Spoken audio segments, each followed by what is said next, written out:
Hey folks, welcome back to Misty and Ike, a daily pop culture podcast, produced by Brickyard Media Group. And now here's your hosts, Misty Roberts and Isaac Heckert. Happy Friday, everybody! Happy Friday! Welcome back to the Misty and Ike Morning Show. Oh, happy Moonshine Friday. Episode 120. 220. I skipped a whole 100.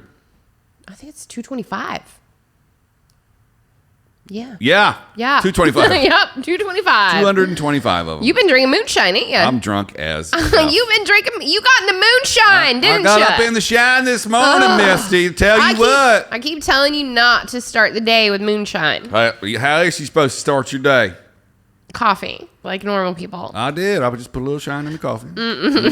No. Hell yeah. Why is it Moonshine Day?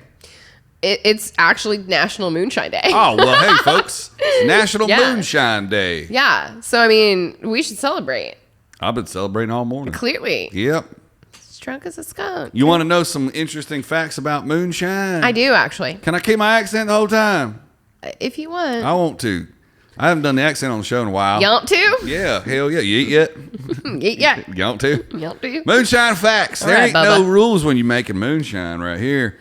Like spirits like Scotch whiskey, Irish whiskey, gin, and sake have certain rules which dictate the ingredients, equipment, and processes that must be used to create them.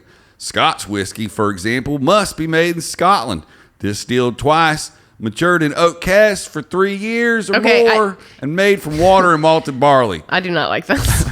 And have a minimum alcoholic strength of 40% ABV.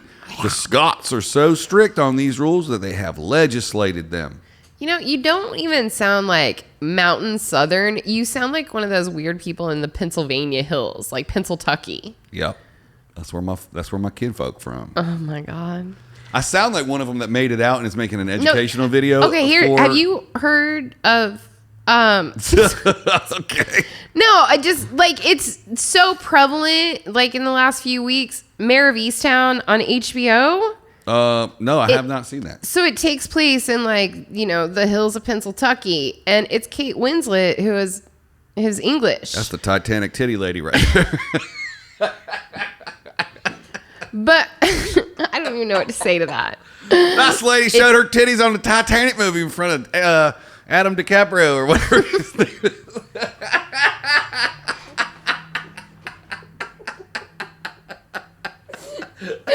Adam DiCaprio. What's that fella's name? Leonardo. Yeah, that's what I meant. Leo for short, even. Yeah, he got to see some titties. Anyways, everyone's been talking about how spot on the cast of this nailed that terrible accent. Did she show her titties in that? I'm not even upset about interrupting you a minute ago now. I'm just not. I just got a case of the tickles right there. You sure did. Woo. Anyways, you sound just like her, and I can't get... I've been watching the show, and I can't get it out of my head, and I had to get it out of my head and say, you sound like Kate Winslet. It's never a dull moment here on the Misty and Ike morning program. You are drunk. Yep. I think you are drunk. Well, I just said titties like 8 times on our show. You sure did. That's the record for the number of times titties has been said I on Misty think and that Ike. we've never said it up until this episode Yep, here and now. And now I've said titties like 12 times. You sure have. I'm going to put a titty counter on the bottom of the screen. No, I'm not. I'm not going to bother to do that. I don't even understand how in an episode about moonshine it's been said this many times, but yesterday's episode about male strippers, it wasn't mentioned once. Well, why would you talk about man titties? That's not really what I was gross. going for there. Did you know that not all moonshine is illegal?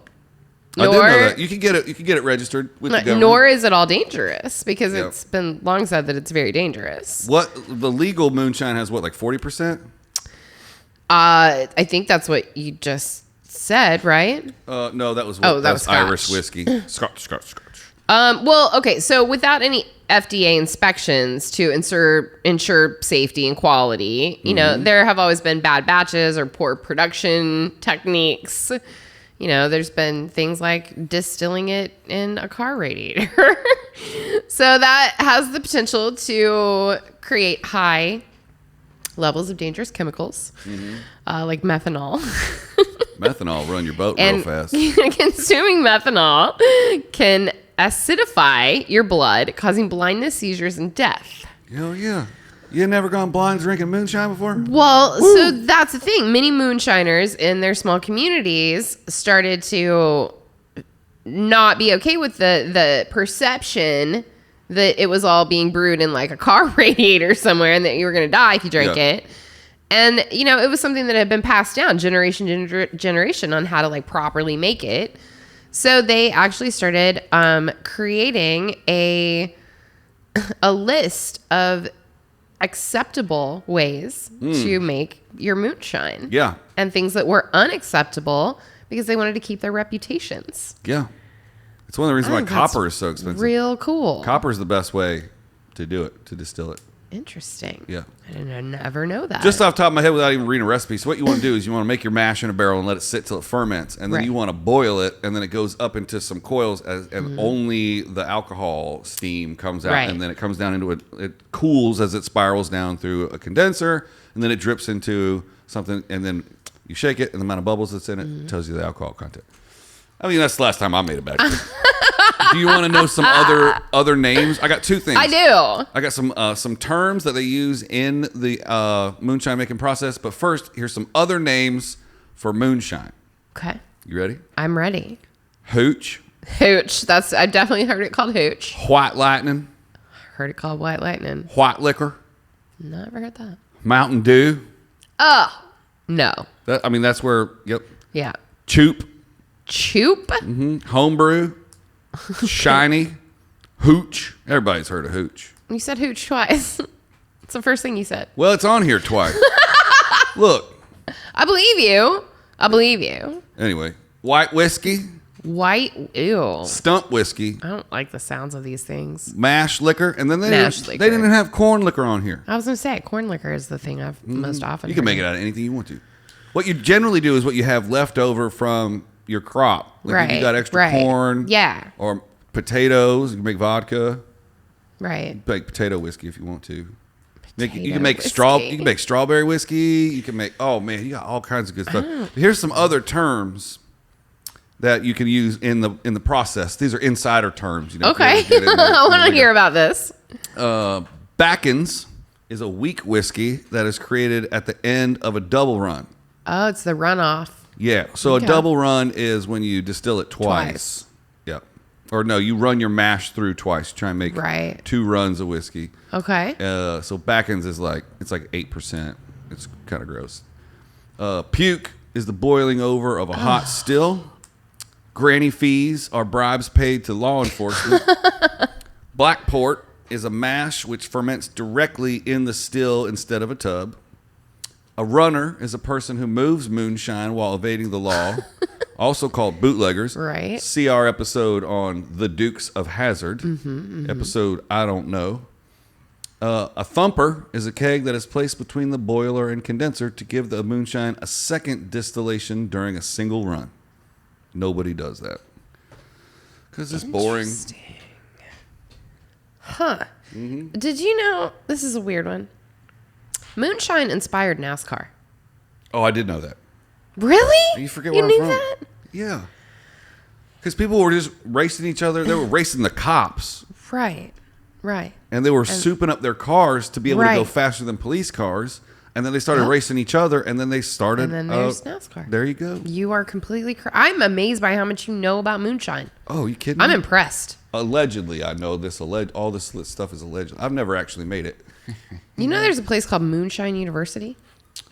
Well, yesterday we found manstripperuniversity.com, That's so true. nothing's going to surprise me You're anymore. right. You're right. That's a good point. You know, the first moonshiners were British. I did not know that. I mean, I just kind of figured that people, no matter where they were in the world, have always been finding a way to make some kind of alcohol. Yeah. You know? Anytime you're making alcohol illegally and not paying a tax on it, Right. You're running from the law. That's true. Yep. All right. So, wait. Did the Brits make moonshine in England, or did the Brits make moonshine, the Brits that escaped over here? Is that when it started? The first moonshiners began operating in Britain in the late 15th century. They initially began distilling spirits illegally to avoid the new excise taxes. Although they were moonshiners, they didn't use the term to describe the spirits they were making until the 18th century. So they were doing it for 300 years. Whoa. Before they did that there. All right. Yep. Well, and this is an interesting thing that actually made me think of you. Okay. Piedmont Distillers, which is located in Madison, North Carolina. I know them. Holds the title of being the first legal moonshine operation in the United States and the state's first legal distillery since Prohibition. Mm-hmm. Have you ever seen the That's show? your people. Yeah, that's my people. Yeah. That's them. There's my kinfolk. We're going down to the cement pond later. Oh, snap. What? Oh, what's happening? Oh, that thing says there's limited space remaining. Uh-oh. Oh, we can finish this up in 15 minutes or less. Yeah. Woo, I thought we lost that episode. Technical difficulties, folks. And then we went up titties. Oh, we would still save titties. Titties. Now we're up to like 30 titties. If you watch the show Moonshiners on Discovery Channel, one of the guys is going through the process of becoming legit throughout the whole thing. I have not actually like ever sat down to watch it. I've always wanted to because I find it very interesting. I just haven't. Never pops out at me. Man, there's an old dude on that show named Popcorn, I think. Popcorn Jim. I don't know. A super old dude. He got like one tooth left in his head. And he takes a sip of whiskey and he just starts dancing around. He looks like he's having the best time. They're drunk all the time. Of course they are. I just don't understand why people go out and put their stills in public on I mean, I know that you need to be by a cold water source or a creek. Right. But like, why don't you just buy some land with a river on it and then go like, hey, the law can't come on here. Private land. Mm-hmm. Yeah. The whole thing is super interesting to me that most of the time, like all of those stills used to have to be hidden so that, because obviously they were doing it illegally, but other bootleggers and moonshiners would come and try and steal your still. Because the copper's expensive. But yeah, exactly. Yeah. Weird. And the other thing about being around the creek is that you could actually use the mud from the creek bed to like patch in the holes around your still and like make a furnace. And there's a lot of things you can make. You know a lot about this. I watch the show a lot. Did the show teach you that Mountain Dew was originally created as a chaser for moonshine? I did not know that. That's disgusting. In 1932, brothers Barney and Allie Hartman created the lemon lime drink as a whiskey chaser in Knoxville, Tennessee. According to the Smithsonian, the name Mountain Dew was selected to emphasize the intended use of their drink, underscored by the presence of the original brand mascot, Willie the Hillbilly, and his tagline, "It'll tickle your innards." Man, I've had my innards tickled a couple times. Oh! You know that moonshine is gradually being legalized? Yeah, like, you can buy it at liquor stores now. Like, there are brands. But you can also make a certain batch amount for home consumption. Oh, like homebrewing beer. Yeah, or like when you first got your medical marijuana card, you could grow 8 plants for your home consumption on your own. Gotcha. Now, many states offer licenses to craft distillers, which let individuals make a small amount of moonshine for private consumption. However, most states do require moonshiners to also obtain a commercial distiller's permit or a fuel alcohol permit from the federal government. It's worth noting that these licenses do not allow for the commercial sale of moonshine. Huh. So you can make it for yourself, you just can't sell it. Right. Gotcha. Yeah, you're right. The first, it was 2005 when the first, that seems awfully recent. It the really first does. Legal moonshiner. Right. 2005. Right. Now there's hundreds of them. Yeah. Do you know, so the bottles of moonshine, how they have the X's on them and how we always think of that as like, oh, poison? That means it's poison? Yeah. That's not the truth. What does it stand for?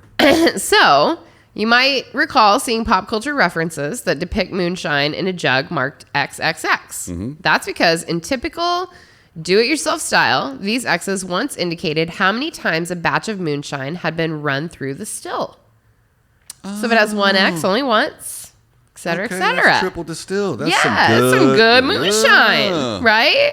Yeah, don't drink that 1X stuff. That's really fascinating. Yeah, so before modern distilling techniques and equipment, moonshiners had to conduct 3 runs to get a purer, higher alcohol content, usually well above 80%. By the time a batch was really finished, it ended up in a jug marked with the triple X.